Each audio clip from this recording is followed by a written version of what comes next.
Next topic अपना है stomach. Stomach में फर्स्ट टॉपिक है congenital hypertrophic pylori stenosis CHPS। इसमें मोस्ट कॉमन प्रेजेंटेशन क्या होगा, मदर बच्चे को लेके आएगी 3rd-4th वीक पे हॉस्पिटल, बोलेगी कि जो भी खाता है वॉमिट हो जाता है और वेट लॉस हो रहा है इसका। तो ये बच्चे का मोस्ट कॉमन प्रेजेंटेशन क्या होगा, hypochloraemic, hypokalaemic, hyponatraemic, metabolic alkalosis with paradoxical aciduria. ऐसा क्यों? क्योंकि देखो HCl स्टमक में प्रोड्यूस होगा, पाइलोरिक स्टेनोसिस की वजह से HCl ड्रेन नहीं हो पाएगा, ड्यूडेनम में नहीं जाएगा तो वॉमिट कर देगा। HCl में क्या होता है, क्लोरीन लॉस होगा तो हाइपोक्लोरेमिया हो गया। और जब बच्चा इस कंडीशन में आएगा तो क्या होगा, डिहाइड्रेशन की वजह से रास सिस्टम एक्टिवेट होगा, रास सिस्टम एक्टिवेशन की वजह से एल्डोस्टेरोन आएगा, aldosterone will lead to loss of potassium and proton, ये दोनों लॉस हो जाएंगे अपने बॉडी से, तो हाइपोकैलेमिया हो गया। हाइपोनेट्रेमिया क्यों होता है मेरे को भी नहीं पता। मेटाबॉलिक एल्कलोसिस क्यों होगा, क्योंकि देखो H+ आयन एल्डोस्टेरोन लॉस करेगा तो मेटाबॉलिक एल्कलोसिस हो जाएगा, सीधी सी बात है। And with paradoxical aciduria, H+ ion जब यूरिन में लॉस होगा तो यूरिन कैसा हो जाएगा, एसिडिक हो जाएगा तो एसिडूरिया। तो ये इसके पीछे की कहानी है। फिर रामस्टेड CHPS congenital hypertrophic pylori stenosis में हम लोग क्या करते हैं, रामस्टेड पाइलोरोमायोटोमी। मतलब क्या है, स्टमक ये क्या अपने पाइलोरिक स्फिंक्टर से इसके अंदर इंसिजन दे देंगे ऐसे, इसको बोलते हैं Ramstedt pyloromyotomy. Next most common artery to bleed is gastroduodenal artery. मतलब कि पेप्टिक अल्सर हो जाए या कुछ भी हो जाए, most common artery to bleed in GIT is gastroduodenal artery. Gastroduodenal artery coeliac branch से निकलती है। अपना सीलियक आर्टरी जो एब्डोमिनल एओर्टा की फर्स्ट ब्रांच होती है, सीलियक आर्टरी वहाँ से निकलती है, और वहाँ से मेरे ख्याल से हिपैटिक आर्टरी की ब्रांच होती है शायद से, कंफर्म नहीं हूँ बट हाँ हिपैटिक आर्टरी की शायद ब्रांच होती है गैस्ट्रोड्यूडेनल आर्टरी। ब्लीडिंग देखो हमेशा, यदि किसी को पेप्टिक अल्सर है दो कॉम्प्लिकेशन हो सकते हैं, या तो ब्लीडिंग या तो दूसरा परफोरेशन। ब्लीडिंग हमेशा पोस्टीरियर पीछे से होगा, ड्यूडेनम के पीछे से, नहीं तो स्टमक के पीछे से ब्लीडिंग होगी हमेशा, लेकिन परफोरेशन हमेशा एंटीरियर सरफेस पे होता है। ब्लीडिंग हमेशा पोस्टीरियर एंड परफोरेशन हमेशा एंटीरियर। फिर यदि किसी को गैस्ट्रिक अल्सर है तो gastric ulcer most common location क्या है गैस्ट्रिक अल्सर का, जॉनसन्स क्राइटेरिया के हिसाब से, एक तो यहाँ पे लेसर कर्वेचर पे, नहीं तो ड्यूडेनम में।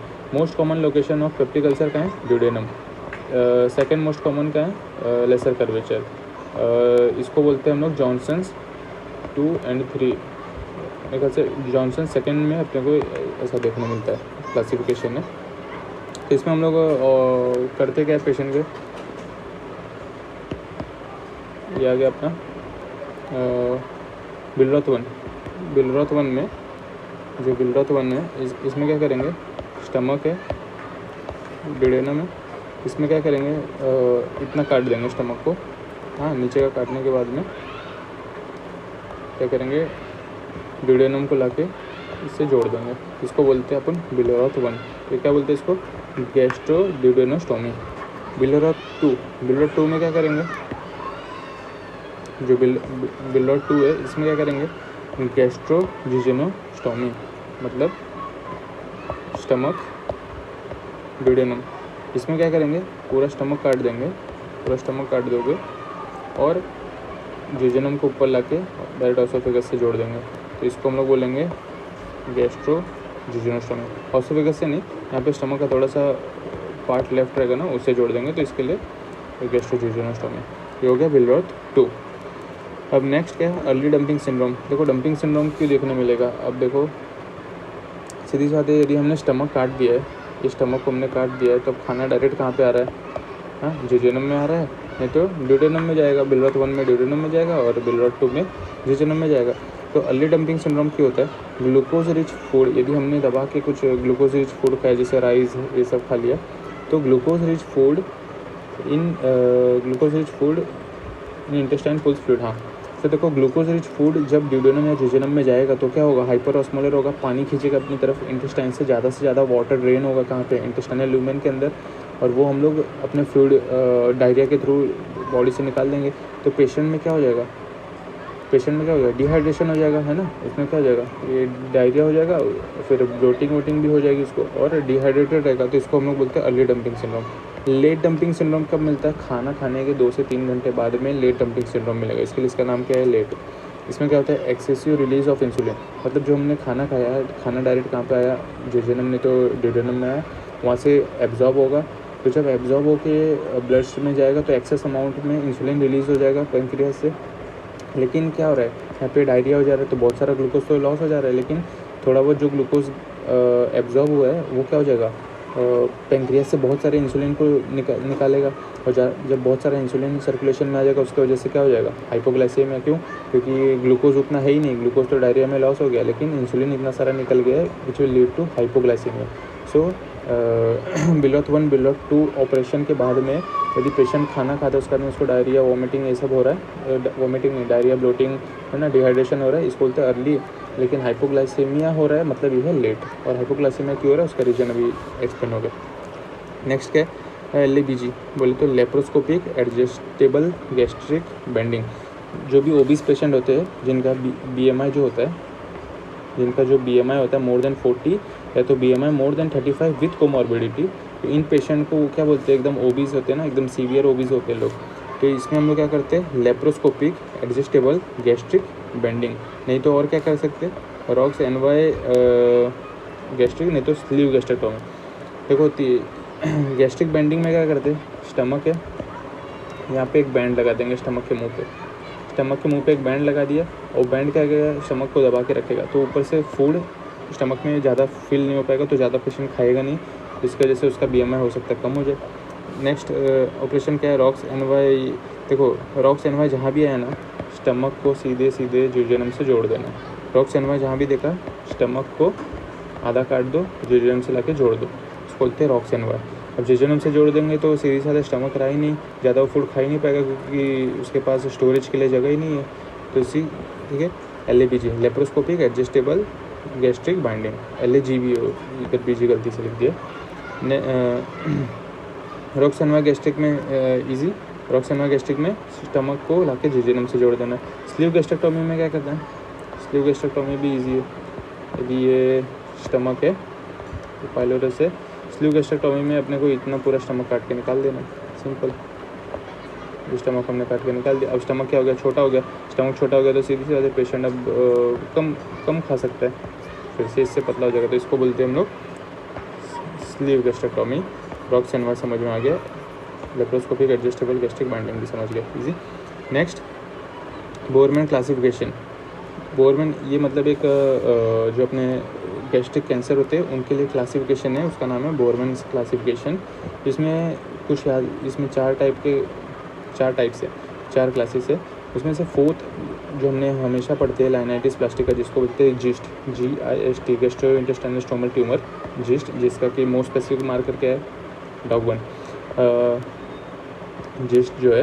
हाँ, तो जिस्ट में जिस्ट क्या होता है, बेसिकली जिस्ट ये स्टमक है ना, तो इसमें जो ट्यूमर के सेल्स होते हैं स्टमक के पूरे वॉल्स में इन्वेड हो जाते हैं, पूरे वॉल्स में डिफ्यूजली फैल जाते हैं। सो जब कोई भी कैंसर पूरे इंटेस्टाइन में डिफ्यूजली पूरे वॉल के थ्रू फैल जाएगा तो उसको हम लोग बोलेंगे बोरमैन क्लासिफिकेशन ग्रेडिंग 4, उसको हम लोग 4th ग्रेडिंग देंगे। तो लाइनाइटिस प्लास्टिका का बोरमैन क्लासिफिकेशन क्या है, 4th, डायरेक्ट MCQ बन सकता है। वेरिकोस नोड, देखो अब गैस्ट्रिक कैंसर है, गैस्ट्रिक कैंसर ये हो गया, गैस्ट्रिक मान लो इधर कैंसर है, ये कैंसर यदि स्प्रेड होकर के यहाँ पे होता है अपना क्या, क्लेविकल के ऊपर ये हो गया नेक, यहाँ पे यदि यहाँ के लिम्फ नोड्स में क्लेविकल, सुप्रा क्लेविकुलर लिम्फ नोड्स में यदि मेटास्टेसिस होता है, इसको हम लोग बोलते हैं वेरिकोस नोड। नेक्स्ट क्या है, sister Mary Joseph, same gastric cancer, नीचे क्या होता है अम्बलाइकस, यदि ये कैंसर माइग्रेट करके मेटास्टेसाइज करके अम्बलाइकस में पहुँच गया तो सिस्टर मैरी जोसेफ नोडुल बोलेंगे इसको, आयरिश नोडुल। यही कैंसर यदि आगे जा करके ये क्या होता है अपना हैंड हो गया, यहाँ पे क्या होता है एक्जिला में यदि एक्जिला के लिम्फ नोड में मेटास्टेसाइज कर जाएगा तो उसको हम लोग क्या बोलेंगे, आयरिश नोडुल बोलेंगे, इजी। फिर ब्लमर शेव, ये मेरे को नहीं आता। क्रूकेनबर्ग ट्यूमर गानी में सबने पढ़ा है कि स्टमक का कैंसर मेटास्टेसाइज होकर के यदि ओवरी में चला जाए, है ना, ओवरी में मेटास्टेसिस हो जाएंगे तो उसको क्या बोलते हैं, क्रूकेनबर्ग ट्यूबर ना। सामने दीवार पे लिखा है, मतलब वो स्टिकी नोट से उसको मैंने लिखा है ये चीज़। फिर investigation of choice for gist, gist का इन्वेस्टिगेशन ऑफ चॉइस क्या है? बायोप्सी नहीं है, biopsy is not done because it is rich supply of, उसको एकदम रिच है ना, ब्लड सप्लाई में बहुत रिच है, तो इसके लिए ये सब नहीं करने का, ठीक है। सीधे सीधे क्या करने का? CECT मतलब GIT के मेजॉरिटी ऑफ ट्यूमर्स में CECT है। GIT एब्डोमेन में मेजॉरिटी, यदि कुछ ना समझ में आए तो CECT, गॉलब्लैडर में कुछ ना समझ आए, गॉलब्लैडर के कैंसर में CECT बोल देने का, और कुछ ऐसे सीस्ट हो गया, स्टोन हो गया, वहाँ पे अल्ट्रासाउंड।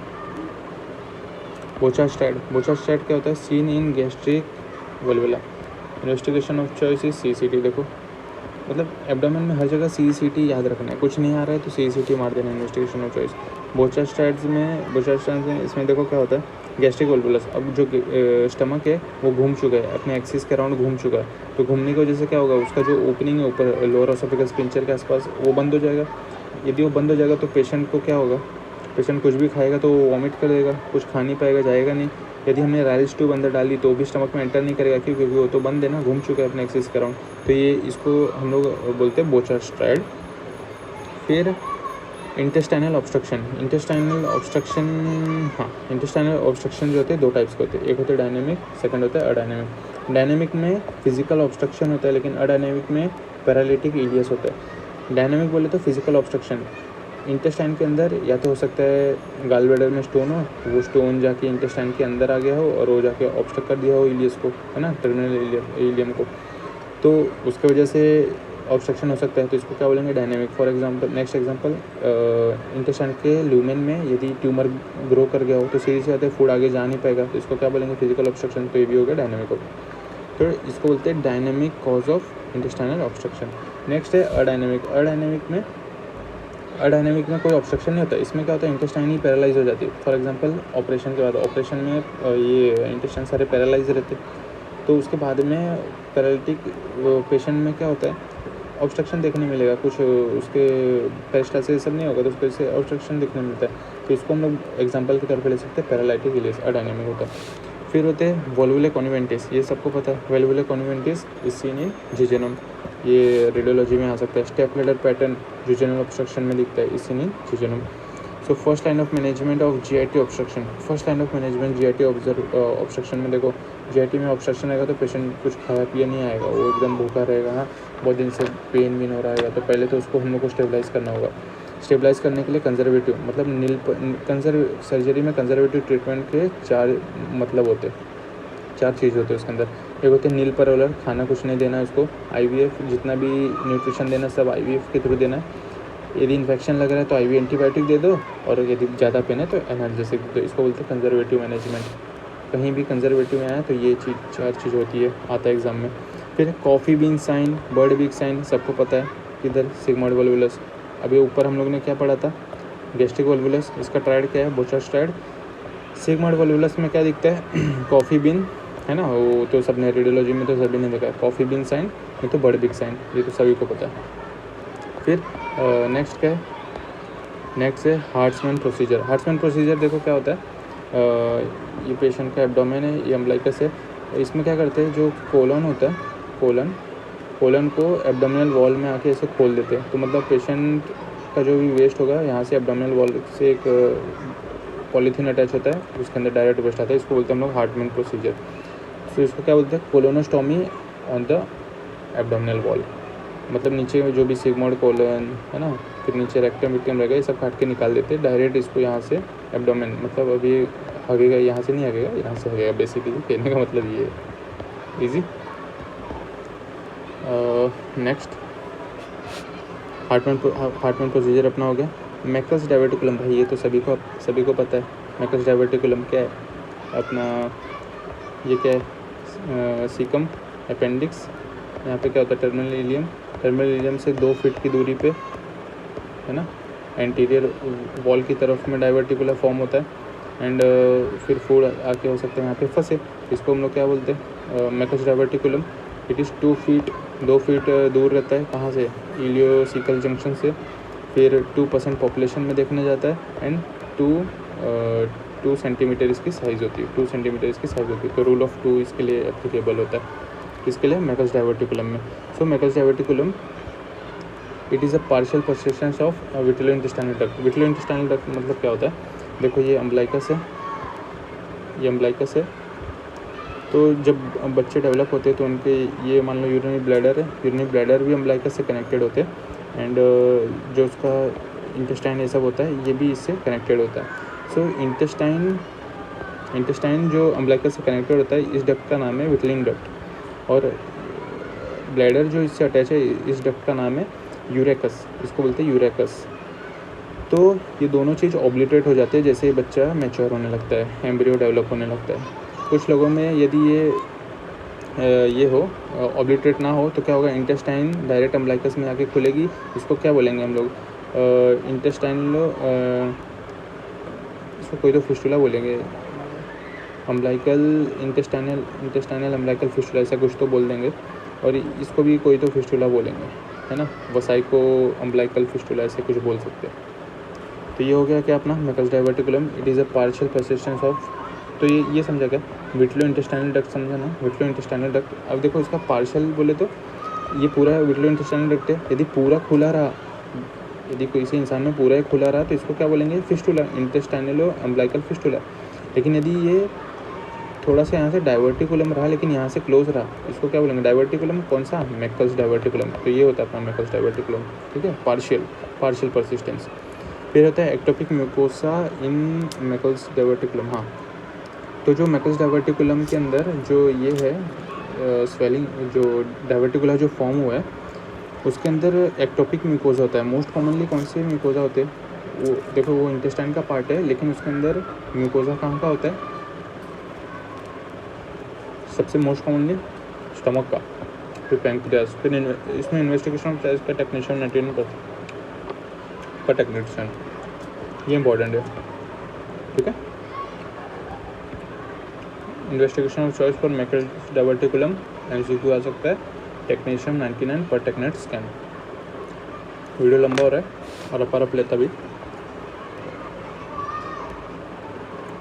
ये भी हो गया। Red colour jelly stool, saucer shape lump, empty right umbilical fossa, सबसे इजी इंटरसेप्शन है भाई।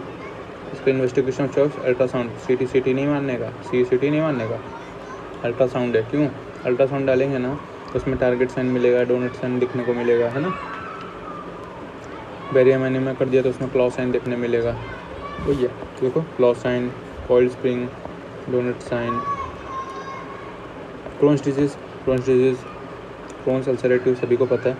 क्रोन्स डिजीज़ में कॉबल स्टोन देखने मिलता है एंडोस्कोपी में, अल्सरेटिव कोलाइटिस में सूडो पॉलिप देखने मिलता है। String signs of Kantor Crohn's disease में देखने मिलता है। एग्जांपल कोलन, अपेंडिक्स, ऐसा होता है इलियम। यहाँ पे नैरोइंग की वजह से क्या होता है,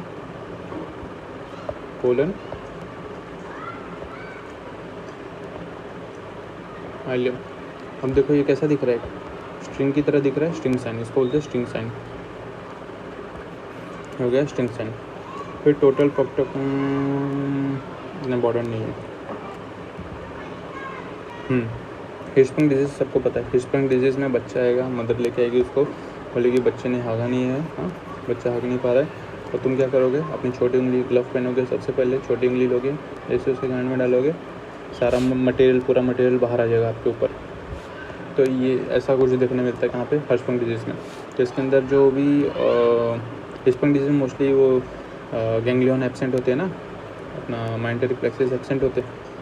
तो इसमें डोलमेंस, ये अपना स्वेंसन्स एंड शोर्स एंड पार्कर्स ऑपरेशन, बस नाम याद रखना है और कुछ नहीं। फिर Dukes staging used for Dukes criteria and Dukes grading. So देखो Dukes staging used for colorectal cancer, marker of colorectal cancer is serum CEA, carcino embryonic antigen, ऐसा कुछ है। ड्यूक्स क्राइटेरिया कहाँ काम आता है, इन्फेक्टिव एंडोकार्डिटिस में, Dukes grading chronic stable angina में। एनल कैनाल में मोस्ट कॉमन कैंसर कौन सा होगा, स्क्वेमस सेल ना, क्योंकि वहाँ पे कॉलमनरी एपिथेलियम नहीं होता, स्क्वेमस एपिथेलियम होता है, तो स्क्वेमस सेल कार्सिनोमा होगा ऑब्वियसली। और इसका ट्रीटमेंट कीमो रेडिएशन है, इसको बोलते हैं, इस रेडिएशन में नाइग्रोस रेजिम। ये PYQs है।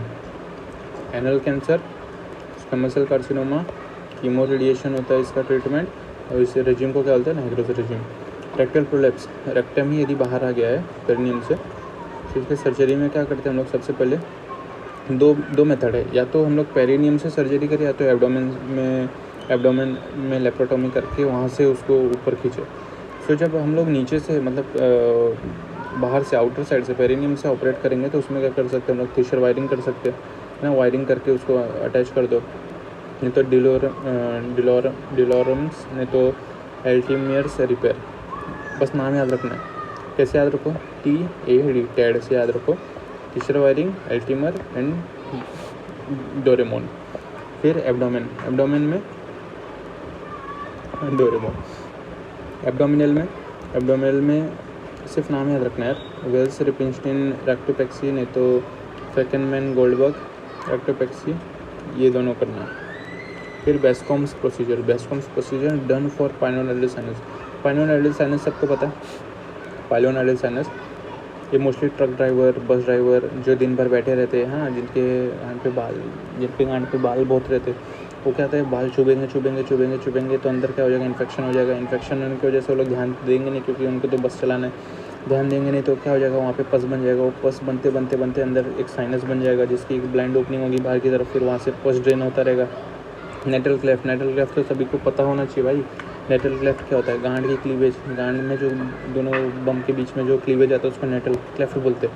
नेटल क्लेफ्ट में pilonidal sinus is most common. Okay, तो इसमें हम लोग सिर्फ रटना है, बेस्कॉम्स प्रोसीजर करते हैं। बेस्कॉम्स प्रोसीजर 2-3 प्रोसीजर देख चुके हैं अपन।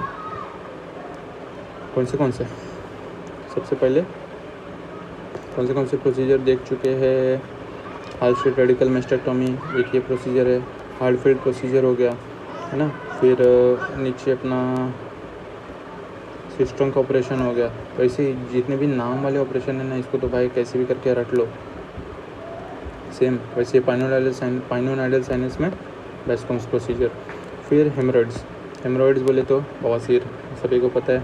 तो इसके प्राइमरी सेकेंडरी 2 टाइप होते हैं। यदि ये गांड का छेद है, इसके 3, 7, 11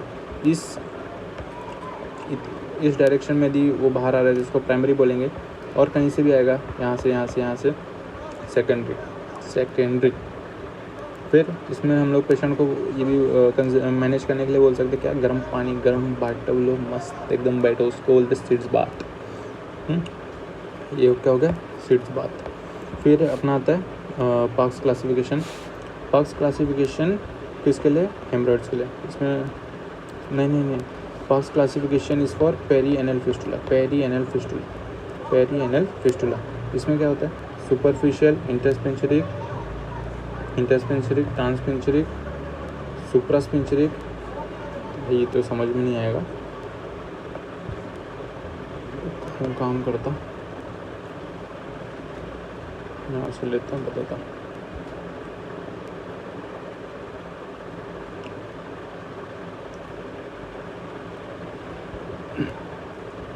देखो ये हो गया सुपरफिशियल, ये हो गया इंटरस्पेंसरिक। देखो ये एक स्पिंचर है, ये एक स्पिंचर है, दोनों स्पिंचर के बीच से है इंटरस्पेंसरिक। ये क्या है, ट्रांसपेंसरिक। ये क्या है, सुप्रास्पेंसरिक। नहीं, ये है सुप्रास्पेंसरिक और ये है एक्स्ट्रास्पेंसरिक शायद से। ये है एक्स्ट्रास्पेंसरिक, मतलब superficial, intersphincteric, transsphincteric, suprasphincteric, extrasphincteric. Easy, let's go. तो हो गया पार्ट क्लासिफिकेशन, हो गया किसके लिए होता है, पेरी एनल फिस्टुला के लिए। नेक्स्ट इम्परफोरेटेड एनस बच्चा आएगा, उसमें एनस ही इम्परफोरेटेड है। इन्वर्टोग्राम करेंगे हम लोग, है ना, इन्वर्टोग्राम करना है, इन्वेस्टिगेशन है इसमें इन्वर्टोग्राम। यदि 2 सेंटीमीटर से ज़्यादा की दूरी है तो हम लोग उसमें कर देंगे कोलोनोस्टोमी, कोलन को एब्डोमिनल वॉल से जोड़ देंगे। 2 सेंटीमीटर से कम की दूरी है तो हम लोग पोस्टीरियर सैजिटल एनोरेक्टल पेक्सी कर सकते हैं। देखो ये है इन्वर्टोग्राम, ये है बच्चे का इम्परफोरेटेड एनस, ये है उसका बटक, बटक का स्किन। तो देखो यदि ये डिस्टेंस 2 सेंटीमीटर से कम हो, 2 सेंटीमीटर से कम, तो हम लोग यहाँ पे ऑपरेट करके जोड़ देंगे। लेकिन यदि 2 सेंटीमीटर से ज़्यादा यदि ये डिस्टेंस होगी तो हम लोग क्या करेंगे, ये जो कोलन है उसको एब्डोमिनल वॉल पे लाके खोल देंगे। अब बच्चा यहीं से हगेगा, फिर जैसे बड़ा होगा, फिर जैसे इसका साइज़ बढ़ेगा, फिर हम लोग लाके यहाँ पे जोड़ देंगे।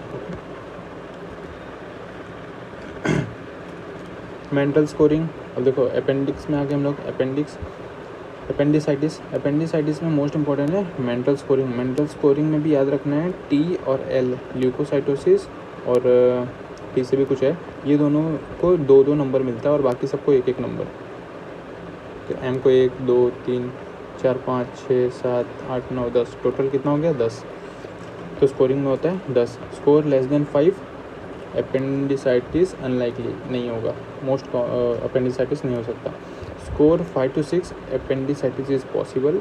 Score 7 to 8 likely appendicitis. Score 9 to 10 highly appendicitis, highly suggestive for appendicitis. Mental scoring में इंक्लूडेड क्या क्या होता है वो भी देख लेते हैं।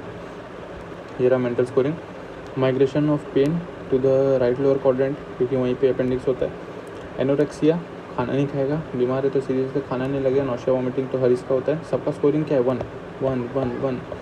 टी से, टी वाले का स्कोरिंग क्या था 2, देखो 2। Tenderness in the right lower quadrant, tenderness in the right lower quadrant. Rebound tenderness 1। MANTRE, elevated temperature L, leukocytosis का भी 2 है। Shift of WBC towards the left, मतलब मेच्योर WBC एंटर करेंगे। तो ये हो गया मेंटल स्कोरिंग, अपेंडिसाइटिस में यूज़ होता है। बस इतना याद रखा तो बहुत है। मैकबर्नी पॉइंट सबको पता है, anterior superior leg spine, umbilicus, lateral 2/3 में यहाँ पे होता है मैकबर्नी पॉइंट। इसी की यहाँ पे इंसिजन देकर अंदर गए तो हम लोगों को क्या मिलेगा, अपेंडिक्स। इसी रोवसिंग साइन क्या है, रोवसिंग साइन है, देखो यहाँ पे होता है अपेंडिक्स, ये यहाँ पे होगा ना अपेंडिक्स। ये हो गया अपना क्या, left iliac fossa, right iliac fossa में अपेंडिक्स होता है।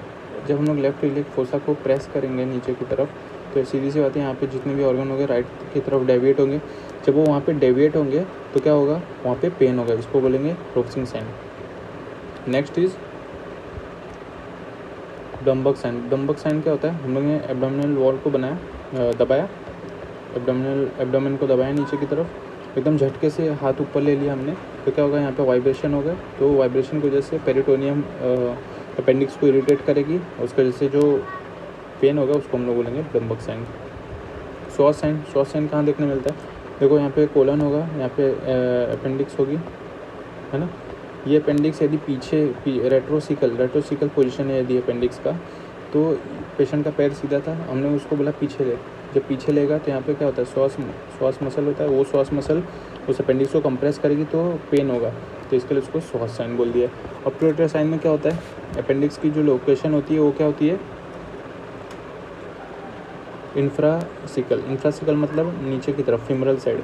तो जब भी वो नीचे की तरफ होगा तो पेशेंट का पैर ऐसा था, हमने उसको बोला ऊपर करके ऐसा कर, फ्लेक्स कर, तो जब वो ऐसा करेगा तो वो कंप्रेस होगा उसका अपेंडिसाइटिस, जो भी सूजन होगी अपेंडिसाइटिस में, तो इसको बोलेंगे हम लोग ऑब्टुरेटर साइन। जी, डम्बक साइन, सॉस साइन और obturator sign and Rovsing sign. Sign समझ के, साइन इंपॉर्टेंट है ना यार, क्वेश्चन बन सकते हो। मैकबर्नी पॉइंट पता चल गया, Rovsing sign, Dunphy sign, obturator sign, psoas sign. Easy. Appendicitis with pregnant female, treatment क्या है, इमरजेंसी पेक्टोटॉमी कर दो, ये तो अबॉर्शन हो सकता है ना, क्योंकि वहाँ पे परफोरेशन, आगे कॉम्प्लिकेशन हो सकते हैं अपेंडिसाइटिस के, तो कॉम्प्लिकेशन की वजह से अबॉर्शन हो सकता है, तो अबॉर्शन प्रिवेंट करने के लिए इमरजेंसी अपेंडेक्टोमी करना पड़ता है। अपेंडेक्टिकुलर लंप में क्या है, यदि कोई पेशेंट आया उसका अपेंडिसाइटिस है, तो सबसे पहले ये नहीं कि उसका ये एब्डोमेन खोल के सीधा ऑपरेशन शुरू कर देना है। भाई पेशेंट GIT का सिम्टम्स क्या है, मतलब खाना पीना नहीं खा पा रहा है भाई, अच्छे से कमज़ोर होगा, पहले उससे कंजर्वेटिव मैनेजमेंट करो। Ochsner Sherren regime, conservative management में क्या थे 4 चीज़, नील पर ऑर्डर, IVF, antibiotic, analgesic. Ochsner Sherren regime में देखो क्या है, नील पर ऑर्डर, IVF, IV antibiotic and analgesics and conservative management, इसको बोलते हैं हम लोग। इजी। अब हम लोग घुस गए कहाँ पे, पेंक्रेटाइटिस में। पेंक्रेटाइटिस भाई बहुत यहाँ से क्वेश्चन बनते हैं। यहाँ पे स्कोरिंग आता है थोड़ा सा। क्यों सोफ़ा हर साल पूछा जाता है, क्यों सोफ़ा। सो QRS, देखो लाइन में जा रहा है QRS, T होना चाहिए, T को हटा के हमने MR लिख दिया। QRS MR, R से रेस्पिरेटरी रेट, R से रेस्पिरेटरी रेट, S से सिस्टोलिक ब्लड प्रेशर, M से मेंटल रिटार्डेशन, ये तो इंटेलेक्चुअल डिसेबिलिटी। तो इसको क्यू सोफ़ा स्कोर में काउंट किया जाता है। अपाचे 2 यदि स्कोर मोर देन 8 रहा तो अपाचे 2 मतलब पेंक्रेटाइटिस है। BISAP scoring more than 3, Balthazar grading Ranson scoring more equals to 3 suggestive of pancreatitis. Cullen sign, Cullen sign क्या है, व्हाट इज कलेंसाइन, ये क्या हो गया अपना पेंक्रियास, ये क्या है एम्ब्लाइकस। पेंक्रेटाइटिस में यदि किसी को पेंक्रेटाइटिस है, हो सकता है एम्ब्लाइकस के आसपास यहाँ पे ब्रूज दिखे, ब्लीडिंग दिखे, तो इसको हम लोग बोलते हैं क्या, कलेंसाइन। टर्नर साइन, ये तो हो गया अपना पेंक्रियास, क्या हो गया फ्लैंक हो गया पेशेंट का। यदि और ये क्या एंटीरियर सुपीरियर इलियक स्पाइन दोनों साइड, यदि यहाँ कहीं पे ब्रूज देखने मिल रहा है साइड में, मतलब पेशेंट जब टर्न करेगा तो साइड में, तो इसको क्या बोलेंगे, टर्नर साइन। टर्नर साइन हो गया। Colon cut off sign, appendicitis में ये क्या हो गया, कोलन, सिग्मोइड कोलन रेक्टम, यहाँ पे क्या होगा अपना पेंक्रियास। तो कभी कभी पेंक्रियाटाइटिस की वजह से पेंक्रियास बढ़ जाएगा, तो यहाँ का कोलन, यहाँ पे का जो कोलन है वो दिखेगा नहीं, इसको हम लोग क्या बोलेंगे, colon cut off sign. Colon cut off sign in acute pancreatitis. फिर एक टिगारो क्लासिफिकेशन। टिगारो क्लासिफिकेशन मतलब toxic, idiopathic, genetic, autoimmune, recurrent, obstructive, ये सारी चीज़ों की वजह से यदि किसी को पेंक्रियाटाइटिस हो रहा है, इटियोलॉजिकल क्लासिफिकेशन है यहाँ। TIGARO is an aetiological classification for chronic pancreatitis, ये MCQ बन सकता है। Dual procedure, Puestow procedure. यदि देखो किसी को पेंक्रियाटाइटिस है, ये हो गया पेंक्रियाटिक डक्ट। यदि ये पेंक्रियाटिक डक्ट पेंक्रियाटाइटिस है तो सीधी सी बात है ड्रेन नहीं कर पा रही है, तभी पेंक्रियाटाइटिस हो जा रही है। इसमें क्या करेंगे, ड्यूडेनम को लाएंगे और सीधा जोड़ देंगे, ड्यूडेनम को लाके सीधा पेंक्रियास के साथ जोड़ देंगे, तो इसको हम लोग बोलेंगे डुअल प्रोसीजर। तो क्या dual procedure.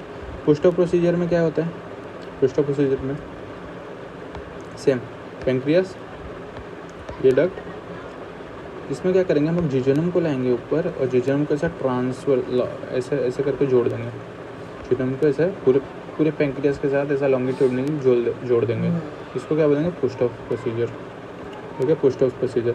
Drainage procedure of chronic pancreatitis. Chronic pancreatitis में मोस्ट कॉमन इटियोलॉजी क्या होता है, ड्रेनेज नहीं हो पाता, उसकी वजह से पेंक्रियाटाइटिस होता है। तो ड्रेनेज करने के लिए डुअस प्रोसीजर, ड्यूडेनम, डी से डुअस, डी से ड्यूडेनम को लाके पेंक्रियास से जोड़ो। पुस्ट ऑफ, पी से पुस्ट ऑफ, जे से जिजोनम को लाके जोड़ो। पी से पुस्ट ऑफ मतलब पी से कुछ और लाके नहीं जोड़ना है, जे से पी जे पका जो पी पुस्ट ऑफ प्रोसीजर में जिजोनम को लाके जोड़ देना है पेंक्रियास के साथ। नेक्स्ट क्या है, बर्जर्स प्रोसीजर। बर्जर्स प्रोसीजर में क्या होता है, head of pancreas is removed. Buerger's procedure में ये जो पेंक्रियाज है, इसका जो पेंक्रियाटिक डक्ट है, ये होता है हेड, इसको काट के निकाल दो, बचा क्या इतना पार्ट, इसको बोलते हैं बर्जर्स प्रोसीजर। ये मोस्टली वो ड्रेनेज वेनेज के लिए हेल्प होता है और कुछ इतना खास नहीं है। रिस्ट्रिक्टिव प्रोसीजर इंपॉर्टेंट नहीं है। सूडोसिस्ट, सूडोसिस्ट क्या होता है, मोर और इक्वल्स टू सूडोसिस्ट। देखो it is one of the most common complication of pancreatitis. इसमें क्या होता है, सूडोसिस्ट बन जाता है, पेंक्रियास के पीछे साइड में एक सिस्ट बन जाता है जिसमें फ्लूइड फिल्ड कैविटी पूरा जमा रहता है। मोस्टली ये 6 वीक के अंदर अपने आप ठीक हो जाता है। यदि ठीक नहीं हुआ तो हम यहाँ ऑपरेट करना पड़ता है, ड्रेन करना पड़ता है, नहीं तो यदि इसका साइज़ 6 सेंटीमीटर से कम है तो भी अपने आप ठीक हो जाता है। यदि 6 सेंटीमीटर से ज़्यादा साइज़ हो गई तो ऑपरेट करना पड़ता है। तो 6 वीक के अंदर ठीक हो जाए, नहीं तो 6 सेंटीमीटर से कम इसकी साइज़ हो तो अपने आप ठीक होता है। यदि इससे ज़्यादा हो जाए तो हम लोगों को क्या करना पड़ता है, ड्रेनेज। तो ड्रेनेज के 2 टाइप है, external drainage and internal drainage. हमें एक्सटर्नल ड्रेनेज कब करना पड़ता है, यदि इफ़ इट इज़ इन्फेक्टेड और देयर इज़ हेमरेज। यदि सिस्ट के अंदर पस भी बन रहा है, इन्फेक्टेड हो गया, या तो वहाँ पे हेमरेज हो रहा है, तो हम लोग क्या करेंगे, एक्सटर्नल ड्रेनेज। एक्सटर्नल ड्रेनेज मतलब पेंक्रियाज है, द सिस्ट बना पड़ा है। एक्सटर्नल ड्रेनेज मतलब बाहर से लाएंगे, एब्डोमिनल वॉल के थ्रू कैथेटर डालेंगे और सिस्ट में छोड़ देंगे और यहाँ से ड्रेन होता रहेगा। इसको बोलेंगे एक्सटर्नल ड्रेनेज। इंटरनल ड्रेनेज मतलब स्टमक है, पैंक्रियाज है, सिस्ट बना है, सिस्ट को स्टमक के साथ जोड़ देंगे। अब ये सारा अंदर का कंटेंट स्टमक के अंदर ड्रेन होगा, इसको बोलेंगे इंटरनल ड्रेनेज। पैंक्रेटिक कैंसर में विपल्स प्रोसीजर होता है। विपल्स प्रोसीजर वो सबसे खतरनाक ऑपरेशन है। इसके अंदर देखो क्या क्या काट के निकालते हैं।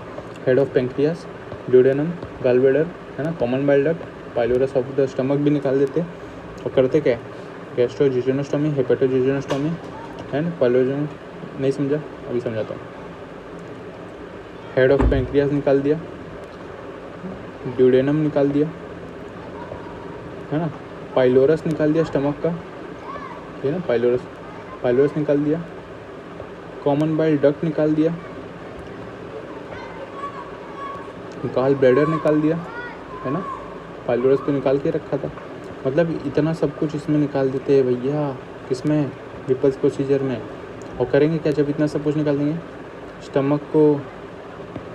स्टमक है इसको जेजुनम से जोड़ेंगे ना। अब ड्यूडेनम तो काट के निकाल दिया तो जेजुनम से जोड़ेंगे। यहाँ पे लीवर है, लीवर का कॉमन बाइल डक्ट भी निकाल दिया, इसको भी जेजुनम से जोड़ देंगे। फिर pylorojejunostomy done. Gastro pyloro hepatico jejunostomy investigation again CECT। अपन ने बताया था मोस्ट कॉमन इन्वेस्टिगेशन, कुछ ना समझ में आए तो CECT। लीवर सबसे अच्छा टॉपिक है भाई, बेस्ट टॉपिक है, प्यारा सा एक साइड में। कॉर्नेडियन क्लासिफिकेशन 8 सेगमेंट होते लीवर में है ना। लीवर हो गया अपना 2 हिस्सों में बांट दो। ये हो गया क्या अपना लेफ्ट, ये हो गया राइट। लेफ्ट को भी ऐसे बांट दो और राइट को भी ऐसे बांट दो 2 हिस्सों में। ये हो गया अपना क्या सेकंड, ये हो गया सॉरी लीवर बीच से बांट दिया। अब कितने हिस्सों में बढ़ गया, 1 2 3 4 हिस्सों में बढ़ गया। अब इस 4 हिस्से को भी हमने बांटना है ऐसे बीच से, तो क्या हो गया second, third, fourth A, fourth B, fifth, sixth, seventh, eighth. कितने हो गए सेगमेंट हो गए। और एक पीछे के साइड में यहीं पे एक और सेगमेंट होता है, उसका नाम है 1। उसका नाम क्या है, कॉर्डेट लोब। फोर्थ वाले का नाम है quadrant lobe, quadrant and chordate. Quadrant fourth वाले का नाम है, कॉर्डेट इसका नाम है। इजी, ये है कॉर्नेडियन क्लासिफिकेशन। एंटामीबा हिस्टोलिटिका क्या करता है, देखो सबसे पहले तो इंटेस्टाइन में फ्लास्क शेप अल्सर करेगा और वहाँ से फ्लास्क शेप अल्सर करने के बाद में वो वहाँ के पोर्टल सर्कुलेशन में एंटर करेगा। पोर्टल सर्कुलेशन के थ्रू वो लीवर में आएगा और लीवर में क्या करेगा, पायोजेनिक लीवर एब्सेस कर देगा है ना। फिर इसी में अपने को वो भी देखने मिलेगा एंकोवी सॉस, इसी में देखने मिलेगा एमेबिक लीवर एब्सेस में, तो पायोजेनिक लीवर एब्सेस भी बोलते हैं इसको। सो पायोजेनिक लीवर एब्सेस में ट्रीटमेंट क्या है, metronidazole followed by diloxanide furoate to kill intestinal Entamoeba histolytica. Metronidazole liver के अंदर मारेगा, ये इंटेस्टाइन के अंदर जो फ्लास्क शेप अल्सर थे वहाँ पे भी तो बैठे पड़े एंटामीबा हिस्टोलिटिका, उसको भी तो मारना है, तो उसको ये मार देगा कौन, डेलोक्सिनाइड फ्यूरेट। हाइड्रेटेड सिस्ट बोले तो क्या किसकी वजह से होता है, इथेनोकोकस ग्रैनुलोसस की वजह से होता है। ये क्या करता है, हाइड्रेटेड सिस्ट तो सबको पता है यार, लीवर उसके अंदर हाइड्रेटेड सिस्ट होता है ना। उसके अंदर रेडियोलॉजिकल इन्वेस्टिगेशन में वो लिली फ्लोटिंग सरपेंटाइन ये सब साइन देखने मिलता है। इथेनोकोकस ग्रैनुलोसस ट्रीटमेंट क्या है, पैर मतलब अपने लेग नहीं, पैर रेजिमेन में क्या होता है, percutaneous aspiration injection of scolicidal agent and reabsorption. मतलब परक्यूटेनियस मतलब बाहर से अल्ट्रासाउंड यूज़ करते हो, अल्ट्रासाउंड गाइडेड एक सीरिंज डालेंगे, एस्पिरेट करेंगे वहाँ से पस, फिर वहाँ पे कोलिसाइडल एजेंट डालेंगे जिससे कि most common scolicidal agent is hypertonic saline, वो डालेंगे ताकि वहाँ पे जितने भी इथेनोकोकस ग्रैनुलोसस है उनको डिस्ट्रॉय करने के लिए वो डाल के फिर वापस से उसको रीएस्पिरेशन करेंगे। तो हो गया हाइड्रेटेड सिस्ट में पैर करते हैं हम लोग। हिपैटिक एडिनोमा का मोस्ट कॉमन क्लिनिकल हिस्ट्री में क्या प्रेजेंट होगा, OCP intake 10% risk of malignancy भी होता है इसके अंदर हेपेटिक एडिनोमा में। इसमें हेपेटिक आर्किटेक्चर इज डिस्टॉर्टेड है ना, उसमें थोड़ी ब्लड वेसल के अंदर प्रोलिफरेशन देखने मिलता है। इसके लिए 10% रिस्क ऑफ मेलिग्नेंसी है, इसके लिए इसको ऑपरेट करो। ये एक टाइम बॉम्ब की तरह है, कभी भी फट सकता है। इन्वेस्टिगेशन क्या है? हाँ, HCC हेपेटोसेलुलर कार्सिनोमा का इन्वेस्टिगेशन क्या है? ट्रिपल फेज CT HCC में किया जाता है। नहीं तो रेस्ट और लीवर कैंसर का इन्वेस्टिगेशन क्या है? CECT आ गया। मतलब हर जगह एब्डोमेन के अंदर कुछ नहीं आ रहा है समझ में, CECT मारना है। गाल ब्लैडर में कैंसर में CECT मारना है, और हर जगह कहाँ और गाल ब्लैडर में स्टोन हो गया, सिस्ट हो गया, कुछ भी हो गया, अल्ट्रासाउंड मार देना है। ईजी।